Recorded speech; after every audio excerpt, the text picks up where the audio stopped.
So, in this video, we are going to cover how emotional turbulence in your relationships can actually be a survival strategy from childhood and exactly 5 steps you need to take to transform this in as little as 30 days. So, I want to know if this sounds like you. Do you often have roller coaster relationships, either romantically or once you get really close to somebody? Do you have a history of chaos in your family? Maybe having to walk on eggshells, or maybe seeing your family go through a difficult breaking up or divorce, or maybe you saw a parent struggle with some sort of substance or alcohol issue. And you may find that you care about people very deeply, but it's also difficult for you to be in relationships because part of you deep down actually sees closeness as some kind of threat. If any of this sounds like you, then I'm going to teach you 5 really important steps you need to take to transform roller coaster relationships into something healthy and stable while also keeping the spark alive in as little as 30 days in this video. So, first and foremost, survival strategies from childhood are often the result of your subconscious mind trying to recreate its comfort zone. So if you said yes to some of those things I just mentioned, where you felt like you were walking on eggshells all the time as a child, there were lots of highs and lows. Maybe you had trust broken. Maybe you were betrayed in some sort of way growing up over and over again. Maybe there was a lot of chaos. If you saw these things, and especially if you saw a lot of fighting growing up in your home, then your subconscious mind learns to make associations, thinking that, okay, well, then this is what relationships are. And you may see, for example, that your subconscious mind, because this is how it works with everything and everybody, says, okay, that was painful. It essentially says this, right? It says, okay, that was painful. That was difficult. That was hard. Fighting always doesn't feel good. But we survived this whole time. So that works. So we should keep trying to recreate it. So essentially, the things you learn, the things that are patterned into you from your childhood, will form this subconscious comfort zone and will thus become a part of the way that you try to re-interact with people as an adult. Now, the most common attachment style that has this is something called fearful avoidant attachment style.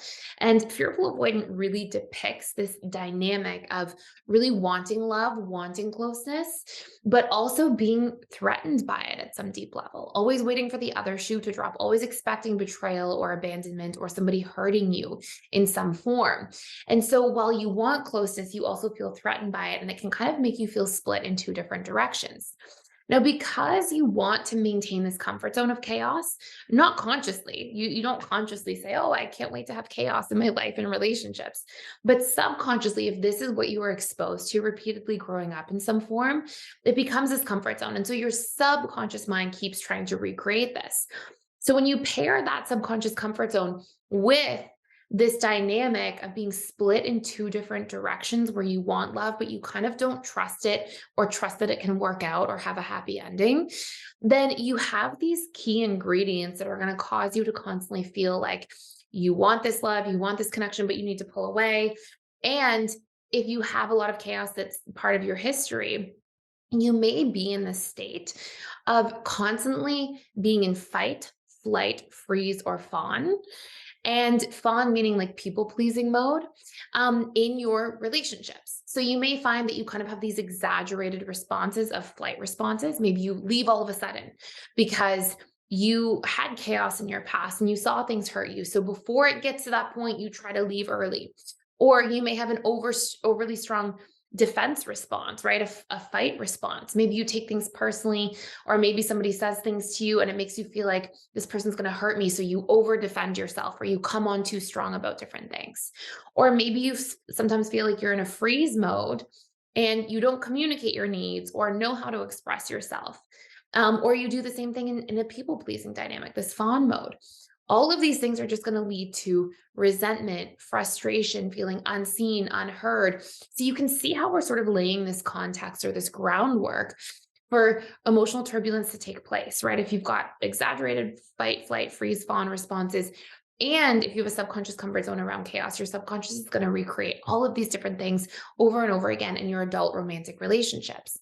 Now, what ends up happening from all of this is that you have emotional turbulence, and it's actually a survival strategy. If, as a child, when you were growing up in your home, you had to freeze to stay safe. You had to opt out of conflicts and just freeze to stay safe. Or if you had to fight and overprotect yourself because you were exposed to too many painful experiences that were beyond what a child should have to deal with. Or if you had to people please all the time to stay safe and avoid punishment or, arguing or fighting or any sort of physical, mental, verbal, any kind of abuse.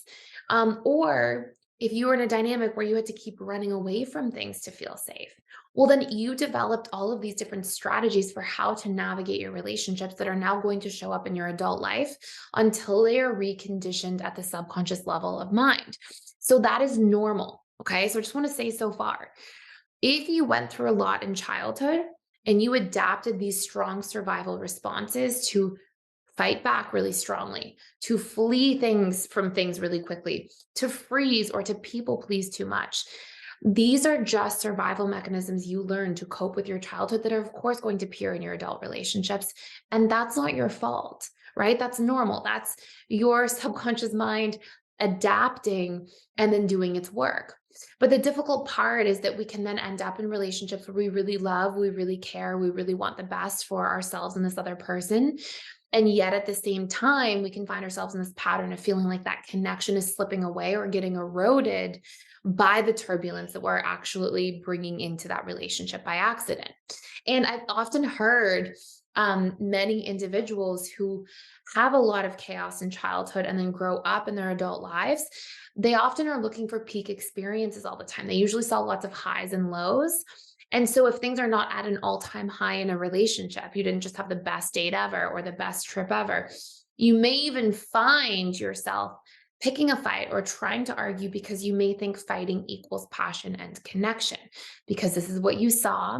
These were your stories and programs you adopted about love and what love and relationships look like and how they should go. And so if things aren't really, really good, you may assume that the gray area in between of just being stable and healthy is a bad thing because it must mean, oh my gosh, we're not having the best time ever. The relationship's on its way out. It's about to fall apart. So I now need to recreate some kind of argument or something to stir up that passion. But fighting isn't passion, it's erosion of connection. When we can learn how to connect in healthy ways and we can form a deeper, more unconditional and accepting connection through vulnerability, through learning to express ourselves clearly, through opening up more, this is how we're actually going to stay deeply connected without having to have these extreme highs and lows. So, right now, what I want to go through, if this sort of makes sense to you so far, is 5 things that we can do to actually really change these dynamics because it can be difficult to constantly go into relationships, love deeply, care tremendously, and then almost feel helpless as we watch the relationship unravel because something within us is engaging in this really unhealthy dynamic over and over again. And maybe we're even just investing in relationships with people who have unhealthy dynamics, right? It could really go either way. But the very first thing you want to do is recognize that your subconscious mind is basically an association making machine. So it sees actually more benefits than it does costs to engaging in these turbulent dynamics because again it sees these things as what it knows and familiar and safe and it sees this as like, okay, we're not having a peak experience, so let's pick a fight. The reality is that your conscious mind has to teach your subconscious mind. Guess what? Fighting all the time, just so you know, statistically, emotional volatility and turbulence in relationships, just on a side note here, is in the top 3 relationship killers. It tends to be one of the top 3 things that actually erodes relationships the most. And sometimes we can really love and care for somebody quite deeply. And yet, if we don't work through this volatility, we can still split apart from people we deeply love. So the first thing we have to do is look at the costs of volatility in a relationship. When we look at the cost, we bring up emotional evidence for things. Emotion and repetition are 2 major umbrella factors that rewire the subconscious mind because emotion plus repetition fires and wires neural pathways. So we want to look at all of the costs of fighting and having turbulent experiences in a relationship.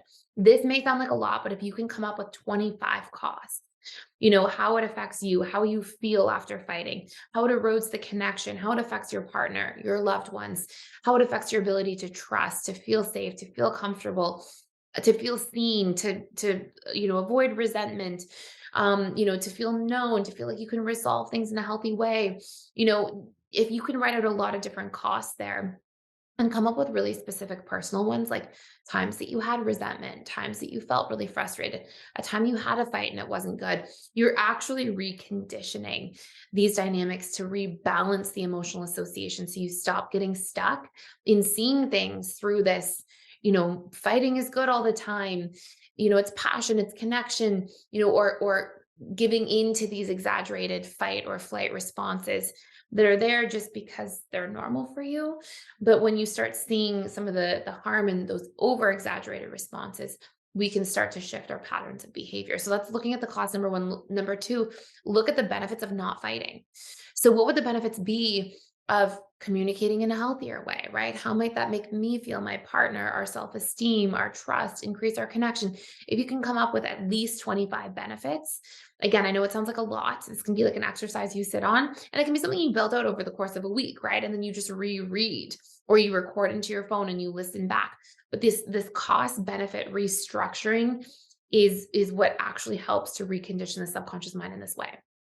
Number three, you have to engage in nervous system regulation. So, nervous system regulation activities are things that basically recondition your body to get out of this exaggerated fight, flight, freeze, fawn mode and into rest, digest mode.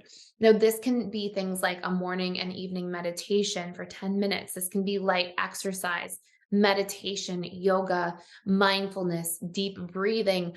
All of these things, if we can do them first thing when we wake up and last thing before we go to bed, this is the time in which we're most suggestible, meaning that we are most open to being reconditioned or reprogrammed. So we can use our conscious mind to kind of hack our subconscious mind best in those experiences. And if we do it during that time, then we can actually teach our body what it's like to be more in regulated nervous system modes. We're not always jumping into this flight mode or fight mode, so easily and so quickly. Step four, every time, this is one of the most important things you want to learn. Every time you want to pick a fight or flee, you simply have a need that you are not consciously recognizing. So you have to practice asking yourself what it is. Every time you want to engage in emotional turbulence, it's because there's some kind of need not being met. And when you can learn what those needs are and start asking yourself those questions, then you can actually transform this dynamic. And this brings me to number five, which is that you then have to communicate that need proactively instead of reactively. So let's say I'm really triggered and I'm about to pick a fight with somebody because they didn't take out the garbage and it was their turn to take out the garbage. In that moment, I actually just have a need. I just have a need to be supported, right? Or I just have a need to have the garbage taken out. And I'm probably not that triggered by the garbage not being taken out. It's almost never the objective thing. My subjective interpretation about what that means is probably my trigger, right? So it's probably more like, um, okay, the garbage hasn't been taken out, and I make that mean that I'm disrespected, or I make that mean that I don't matter to this person that we agreed to these terms. And so I have to just get clear on, hey, if I just communicate the need and remind the person, this is most of the time what's going to end up just resolving the situation in the first place. So if I have a need to feel supported, then I have to go communicate that need proactively and watch the difference here. There's a massive difference between saying to somebody, hey, I noticed that the garbage wasn't taken out today. And for me, it would make me feel super supported if you could just take the turn and take it out before the end of the day. And if I say that to somebody, or if I say, hey, I'm noticing I could use a little more support today. Do you mind taking out the garbage like we agreed to? If you just say something like that and you communicate proactively about what you're needing from a vulnerable perspective instead of reactively, which is you never took out the garbage, you don't care. You never took out the garbage, you're a bad partner. If you can just do it in the proactive form, this is going to be where you see things shift and change in a really powerful manner. And so these are the five major things we need to do. We need to learn to look at the costs of this emotional turbulence, look at the benefits of healthier relationships, healthier communication, more vulnerability, We need to learn to do nervous system regulation as a habit for about 21 days or so, so we can sort of recondition where we spend most of our time and in which nervous system function. And then we need to learn what we need when we want to argue. Every time we want to criticize somebody, there's a need underneath. And that's a principle. Like we always want to recognize that. And then when we can communicate our need in a healthy way instead of a reactive way, we are much more likely to get it heard and get the need met. Now, if you want to dive much deeper into this dynamic, then something you can check out is our course all about communication and how to deeply shift these communication patterns. And you can check it out for free for 7 days using the link in the description down below. And that will help you really dig into the steps to communicate to learning your needs if you're not really sure what they are. And it will help you unpack those and get really clear so you can do that work seamlessly and in a very streamlined way as well. So thank you so much for watching. If you're enjoying this channel and these videos, please like, share, and subscribe, and hit the notification bell so you don't miss any. And I can't wait to see you in future videos.